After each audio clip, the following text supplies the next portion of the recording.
Hello student, logic coaching class में आपका स्वागत है। आज हम लोग पढ़ने वाले हैं प्रतिरोधों का संयोजन। ठीक है, ये जो है कक्षा 12वीं फिजिक्स में चैप्टर नंबर 3 के अंतर्गत आता है। प्रतिरोधों के बारे में मैंने आपको पिछले वीडियो में जब मैंने आपको ओम का नियम पढ़ाया था उसमें बता दिया था।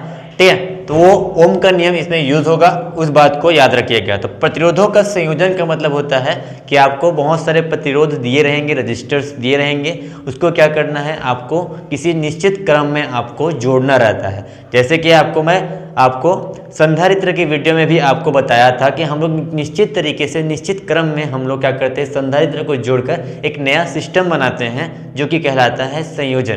तो यहाँ पे प्रतिरोधों में संयोजन का 3 प्रकार होता है। एक होता है आपका श्रेणी क्रम संयोजन, जो दूसरा होता है वो होता है समांतर क्रम संयोजन,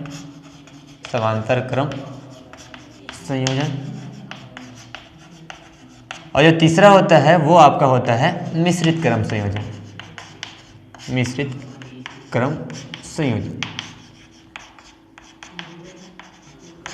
तो इन 3 प्रकार के संयोजन में सबसे पहले आज हम स्टार्ट करेंगे श्रेणी क्रम संयोजन, यानी किस प्रकार से प्रतिरोधों को श्रेणी क्रम में जोड़ा जाता है।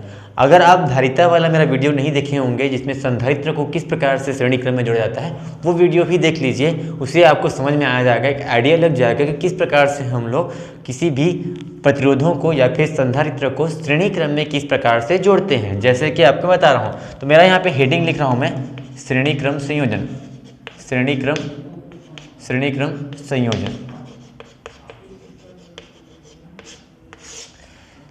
संयोजन में अगर प्रतिरोधों को जोड़ना है तो आप कितने ही प्रतिरोध मन चाहे आप जोड़ सकते हैं। जैसे कि मैं यहाँ पे 3 प्रतिरोध लेकर के चलता हूँ। 3 प्रतिरोध कुछ इस प्रकार से जोड़ रहा हूँ, एक श्रेणी में जोड़ना है, एक सीरीज में जोड़ना है, एक लाइन में जोड़ना है, एक पंक्ति में जोड़ना है, तो इसको कहा जाता है श्रेणी क्रम में।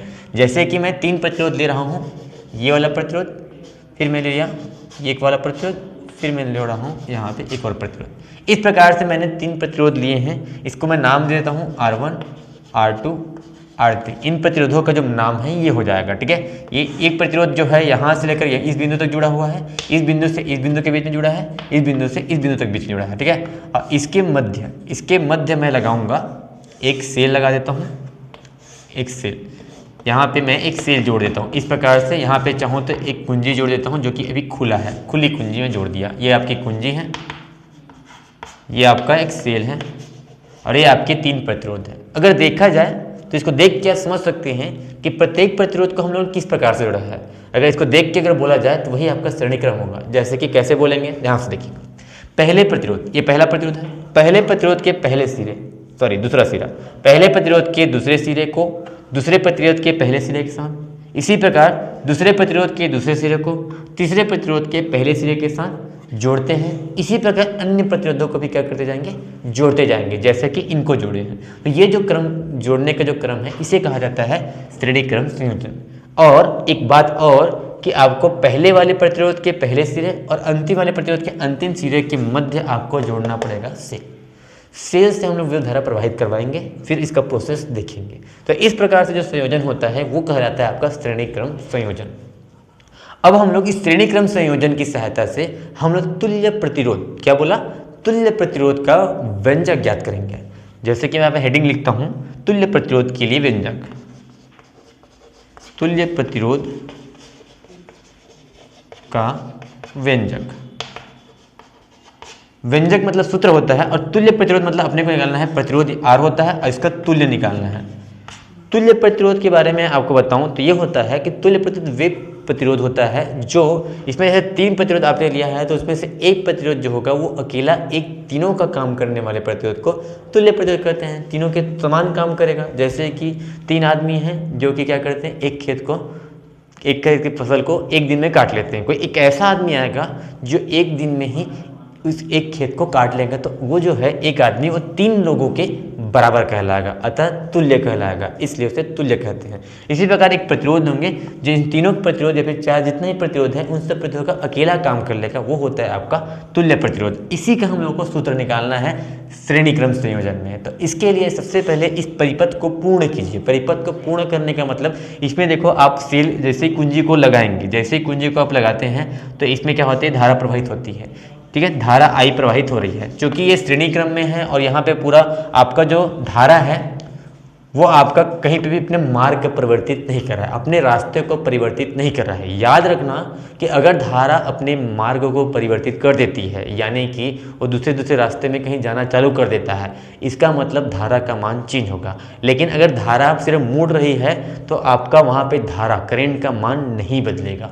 ये बात को याद रखना है। अगर रास्ते बदल जाएंगे तो ही धारा बहेगी। यानी एक प्रकार से पानी की तरह होता है कि जैसे एक आपके पास पाइप है, उसमें लगातार आपकी पानी चलती रहेगी। अगर पानी आगे जाके मुड़ जाती है तो इसका मतलब आपका वहाँ पे पानी की धारा जो है बदल जाएगी, यानी कि आपकी कहीं इधर अलग पानी जाएगा, इधर अलग पानी जाएगा। लेकिन इसमें ऐसा कुछ नहीं है, धारा यहाँ चालू हो गई, इधर जाएगी। इसमें भी देखो, इस प्रतिरोध में उतनी धारा बहेगी, इस प्रतिरोध में भी उतना धारा बहेगा, इस प्रतिरोध में भी उतनी धारा बहेगी। आगे यहाँ से आपका धारा निकलेगा, वापस यहाँ पे आपका इस प्रकार से आ जाएगा, ठीक है।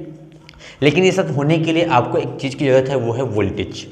वोल्टेज जो है इस सेल द्वारा लगाया जाता है। सेल यहाँ पे वोल्टेज लगा रहा है और वोल्टेज जो होता है जिसको हम लोग विभवांतर कहते हैं, हमेशा दो बिंदुओं के मध्य लगता है, क्योंकि दो विभुओं के अंतर को हम लोग कहते हैं विभवांतर। तो यहाँ पे हम देखिए तो यहाँ पे बिंदु बहुत नजर आ रहे हैं, तो इसको बिंदु का नाम दे देता हूँ ABCD, ठीक है। इस प्रकार से बिंदुओं का नाम दे दिया। और अगर देखा जाए तो आपका सेल का जो विभवांतर है इन दोनों सिरों के मध्य आपका लगेगा, यानी कि यहाँ पर आपका A और D के मध्य आपका जो विभवांतर लग रहा है वो है आपका, उसको ले लेते हैं हम लोग V।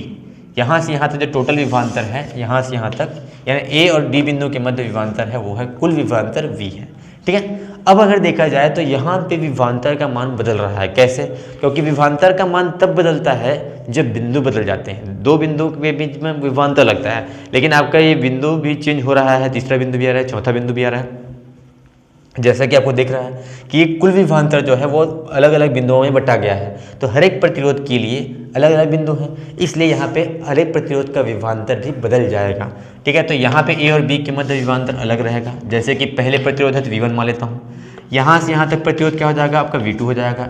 B और C के मध्य विभवांतर V2 और C और D के मध्य विभवांतर मैंने मान लिया V3, क्योंकि ये R3 प्रतिरोध के लिए निकाल रहे हैं, ठीक है। तो इसको आपको ये इस प्रकार से इसका स्ट्रक्चर बन पाता है। अब इसको लेकर के आपको तुल्य प्रतिरोध की गणना करनी है। सबसे पहले बात, इसको आप डिस्क्राइब करेंगे। डिस्क्राइब ऐसा करना पड़ेगा कि माना तीन प्रतिरोध R1 R2 R3 लिया गया है चित्रानुसार, ठीक है, जिसके मान R1 R2 R3 है, ठीक है, जो कि AB BC और CD के मध्य एक श्रेणी क्रम में क्या किया गया है, संयोजित किया गया है।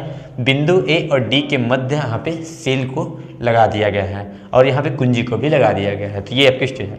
जब सेल में विभवांतर V लगाया जाता है तो इसमें I धारा आपकी तीर की दिशा में प्रवाहित होती है, जो कि पूरे परिपथ में क्या होती है, बहती रहती है। माना प्रतिरोध R1 का मध्य विभवांतर V1 है, R2 के मध्य विभवांतर V2 है, R3 के मध्य विभवांतर V3 है, ठीक है। ये सब डिस्क्राइब करना पड़ेगा, ठीक है। और आपको यहाँ समझ में आ रहा होगा कि जो आपका जो विभवांतर है यहाँ से यहाँ तक विभवांतर कुल विभवांतर V है, जो कि सेल द्वारा लगाया जा रहा है। अब यहाँ पे भी विभवांतर निकला, यहाँ भी विभवांतर निकला, यहाँ पे भी विभवांतर निकला। ये जो विभवांतर है आपको देख समझ में आ रहा होगा, यहाँ से यहाँ तक डिस्टेंस जो है आपका कितना है, यहाँ ये कुल डिस्टेंस आपको समझ में आ रहा होगा V1 plus V2 plus V3 के बराबर हो जाएगा, जैसे कि चित्र अनुसार आप समझ में आ रहा है। यानी कि यहाँ पे ये जो है एक फार्मूला बन जाता है जिसमें आपको V का मान, V1 का मान, V2 का मान, V3 का मान आपको निकालना है और इसमें रखेंगे तो आपका मान मिल जाएगा। आपको एक तरीका बताऊं, जैसे कि मैं संधारित्र की वीडियो में भी बताया था आपको कि जिस चीज़ का मान आपका बाद में बदल रहा है, जैसे इसमें विभवांतर का मान आपका बदल गया क्योंकि बिंदु बदल गए, तो वहाँ पे आपको उसी का मान निकालना है और उसका मान निकाल के रख देना है, ठीक है। तो जिस चीज़ का मान बाद में बदलता है उसका मान निकाल करके हम लोग रखेंगे। ये जो आपका टोटल विभवांतर V है, ये जो निकलेगा तुल्य प्रतिरोध से। एक तुल्य प्रतिरोध का मैं एक तुल्य परिपथ बनाता हूँ। तुल्य परिपथ कैसे बनता है, यहाँ पे हेडिंग है मेरा तुल्य परिपथ। तुल्य परिपथ इस प्रकार से बनाया जाता है कि आपका जहाँ पे तीन प्रतिरोध काम कर रहे हैं वहाँ पे मैं एक प्रतिरोध लूंगा। एक प्रतिरोध में ले रहा हूँ, ये एक प्रतिरोध लिया और इसके मध्य जो आपका सेल लगा हुआ है प्लस माइनस, ठीक है, प्लस माइनस यहाँ पे आपका कुंजी लगा हुआ है। सेल की तरफ विभवांतर लगाया जाता है, वी लगाया जाता है। और यहाँ पे जो तुल्य परिपथ है मतलब इन सभी को जोड़ दिया मैं, जोड़ने के बाद ए और डी बचेगा आपके पास, ए और डी के मध्य यहाँ पे पूरा जोड़ दिए गए हैं। तो इस प्रतिरोध का नाम पड़ जाएगा आर तुल्य, आर तुल्य पड़ जाएगा। इसमें जो धारा प्रवाहित हो रही है विभवांतर लगाने पर प्लस से माइनस की ओर, तो आई धारा आपके पूरे इस परिपथ में आपकी बह रही है इस प्रकार से, ठीक है। तो ये आपका हो गया तुल्य परिपथ। तुल्य परिपथ हमेशा इसको जोड़ करके बनाया जाता है, एक चीज एक प्रतिरोध को लेकर बनाया जाता है, जैसे कि मैंने बताया था। इसी तुल्य परिपथ में सबसे पहले काम करना है। काम क्या करना है, आपको क्या निकालना है, टारगेट ये है कि आपको V निकालना है, V1 V2 V3 निकालना है। V का मान हमेशा, पूरे वाले का मान हमेशा तुल्य परिपथ से ही निकलेगा, क्योंकि यहाँ पे V होता है, ठीक है। इसमें हालांकि यहाँ पे V है, लेकिन ये तो बढ़ चुका है ना, तो V1 V2 V3 का मान यहाँ से निकलेगा और V का मान यहाँ से निकलने वाला है। तो निकालते हैं और लगाते हैं ओम का नियम। ओम का नियम ये था V बराबर RI, ये आपका ओम का नियम था, ये ओम का नियम है, ओम का नियम।